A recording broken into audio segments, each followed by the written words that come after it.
Alright, so before I even decided to make this video, I just want to clarify something very important. I want people to understand that I love Xbox brand. I've been with Xbox since 2001, November 15th. I was among very first, customers to stand in line in front of the Circuit City back then. It was an electronic store like Best Buy. And got my Xbox original console, November 15th. I had PlayStation 2 at the time when I bought the Xbox One. I was playing Metal Gear Solid 2, Sons of Liberty, among many other games. PlayStation 2 was pretty big in 2001, man. So many games were coming out. I was like, how in a hell can this new Xbox... this Microsoft new console, right? How can this new Microsoft new console could ever even possibly think about competing with such a giant like Sony? And make no mistakes, PlayStation 2 was the best console ever made of all time. It sold so many units. It's just groundbreaking. Credit goes to PlayStation 2. PlayStation 2 even shut down Sega Dreamcast. Okay, that's how big it was. So, I want people to understand that I had PlayStation 2, I had the Dreamcast, I had Nintendo 64, etc., right? All these other consoles, because I'm a gamer. But, Xbox, when it first came out in 2001, I was pretty impressed with Halo Combat Evolved, and that's why I'm showing this game. This is Halo Infinite, but this is where it all started for the Xbox. And, I was blown away. My brother was blown away. My cousin, everybody who played Halo Combat Evolved. Dude, we used to have LAN parties.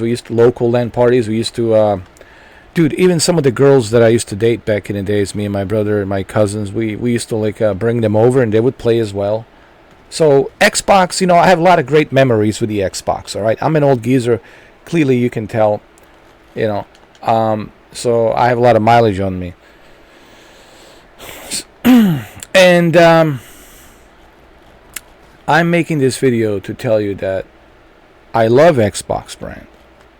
I don't want you to think that I'm some kind of a Sony fanboy or something, or making these videos trashing the Xbox. I'm not trashing the Xbox. I'm just simply holding the management of that brand. The management of that brand, which is the Phil Spencer, right, and his crew.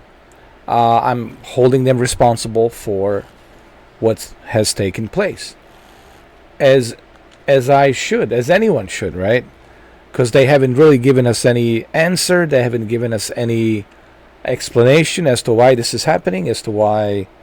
When you have Ryan McCaffrey, who is like a really good friend with Phil Spencer, when even it's saying, and the guy used to work for the Xbox official magazine, all right, Ryan McCaffrey, now he works for the IGN. When even he is coming out and saying, all right, there's definitely something going on here. I'm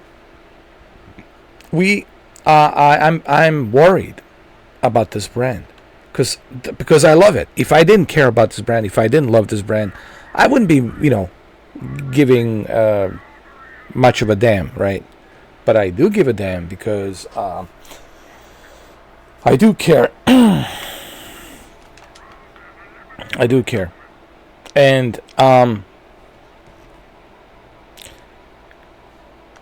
where does it go from here for the Xbox?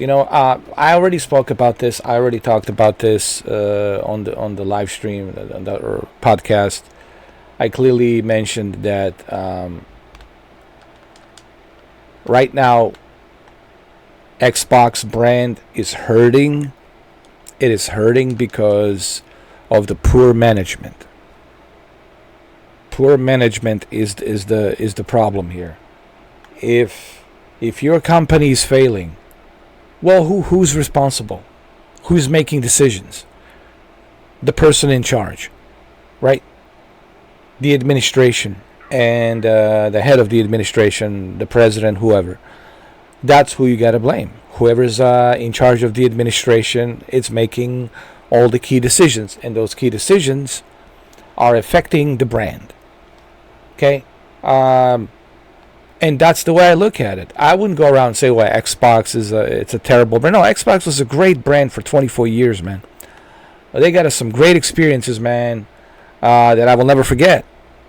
No one can deny that. No one can unless you're a super hardcore Sony fanboy. Well, that's a whole. Then don't even talk to me. Don't even waste my time, dude. I'm talking about someone who actually been with the Xbox since 2001. 24 years, man. All right, I know what I'm talking about, and I don't care what anybody says. So I like the brand. I love the brand, and I do care for this brand, but I don't like what has happened in terms of management. The way this brand is being managed now, it's almost like the brand of the Xbox is being abandoned, and it's like almost like, oh no, we don't even care about the Xbox brand. We're just gonna call it Microsoft, Games. That's it. This is Microsoft Games, not Xbox.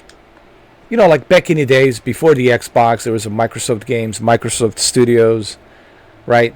And they used to make like strategy games and things like that. I can't remember exactly what type of games. This is like we're talking 2000, early 2000, 99, things like that, 98, right? Including the Microsoft Flight Simulator, you know. So, is the Xbox brand going in that direction? This is what I'm thinking, because I was watching that Ryan McCaffrey video, and he spoke to some of the Xbox ex-employees, and they said that the Xbox is spread out so big now that it's impossible for it to be just the Xbox brand. It's more like a Microsoft gaming service, like Microsoft Games. So basically, Microsoft Games is available to anybody who wants it. If the Steam wants it, you can have it. If the Sony wants it, you can have it. If Nintendo wants it, you can have it. Of course, you got to pay, you know, but whoever wants it, hey, we're available to put it out there on your platform. We are basically Microsoft Games Studios. We're not the Xbox. We're the Microsoft Game Studios. And whoever wants the Microsoft Game Studios games to be put out there, we gladly are going to put out those games there for you. And I think that that's true. I think that's where it's been managed so far. I think that was the grand scheme, that was the grand plan of Phil Spencer, honestly. I think he was just manipulating us, lying to us, telling us that we do care about the first party. First parties are very important to us and our customers and our consumers of the Xbox owners, you know, all that smooth talk, right? Bunch of BS. So he clearly lied to us, you know. Because if it was true, if he says that he's focused on the Xbox brand and the first party games, well then we would see a lot of first party games come to the Xbox, and we would enjoy them, and we would not be making those videos. We wouldn't be complaining about it. We'd be just enjoying it and having a good time and praising how cool the Xbox is as the brand. But that didn't happen. What happened is it's all of a sudden these things started happening, like Microsoft games. I want people to play Microsoft games anywhere and everywhere, and I'm like, So if that's the case, well then, how do you advertise your Xbox brand? Because you need Xbox brand to stand out. Xbox brand needs games like this, where you can only play it on that plastic box. Right? I remember back in the days in 2003 when they launched the Xbox Live, Mac Warrior was only on the Xbox Live. You were able to have like a microphone like this, and you know, plug it into your controller. You were talking to your fellow friends on the Xbox Live when they launched the Xbox Live in 2003. Steel Battalion was exclusive to Xbox. Project Gotham Racing, exclusive to Xbox. I mean, it still is. It still is. But what I'm trying to say is what made Xbox brand stand out, it was the exclusives, like Gears 1, 2, 3, right? Those first 3 Gears, man, amazing. And then Gears 4 after that, 5. Halo 1, 2, 3, right? 4. Even the Sunset Overdrive was pretty awesome, right? Which I still have, obviously. All of these games, man, they all contributed to even that King Kong, Peter Jackson King Kong game, when the Xbox 360 launched. Even that King Kong game was pretty awesome. It showcased what the high definition widescreen gaming can do back then, right? HD was just starting on the scene. I know it was a 720p, but man, seeing that King Kong in a 16:9 HD was pretty big deal, man. Because everything else before that was 4:3. People forget that it was a 4:3. 580p, 4:3, right? It wasn't until the Xbox 360 and, of course, PlayStation 3 high definition gaming started kicking in. It was the new era of high definition HD gaming, and the Xbox, obviously, 360 definitely step up on that scene along with the PlayStation 3. The biggest downside with the PlayStation 3 was the price. The price was just ridiculous. And that's where the Xbox 360 really took over. And the Xbox Live interface and all of that was so much better than the clumsy PlayStation 3 network that really didn't work that well until later on they brought in SOCOM Navy SEALs 2 and all that. There was a SOCOM Navy SEALs 1 on the PlayStation 2. You have to get like a modem adapter or something like that. So the reason I'm giving you this backstory about the Xbox, because Xbox as a brand was a great brand. Make no mistake about that. It was a great brand that brought a lot of cool games, a lot of cool experiences in the past 24 years. Ask anybody, they'll tell you that. However, something happened in 2019, going into the 2020 with the pandemic and all of that. Something happened. All of a sudden, the xCloud and play games anywhere. You can play it on your PC. You can play it anywhere. And I'm start thinking to myself, well, wait a minute. If I can play all of these games anywhere, well then, what is the point of this console? What is the point of the brand Xbox? I'm buying this console because of its exclusivity. So people on the PC can say, hey, I can play your games. Nope. People on the PC would have to say, nope. If you want to play Halo, get yourself an Xbox. That's what they had to do in 2001. They had to buy an Xbox to play Halo because they couldn't play it on the PC back then when it first came out. I know it came on later on the PC, right? But when it first came out, you couldn't play the Halo 1 on the PC. When the Halo 2 came out, you couldn't play it on PC. You had to play it on the Xbox. Same thing with the Gears. You had to play it on the Xbox.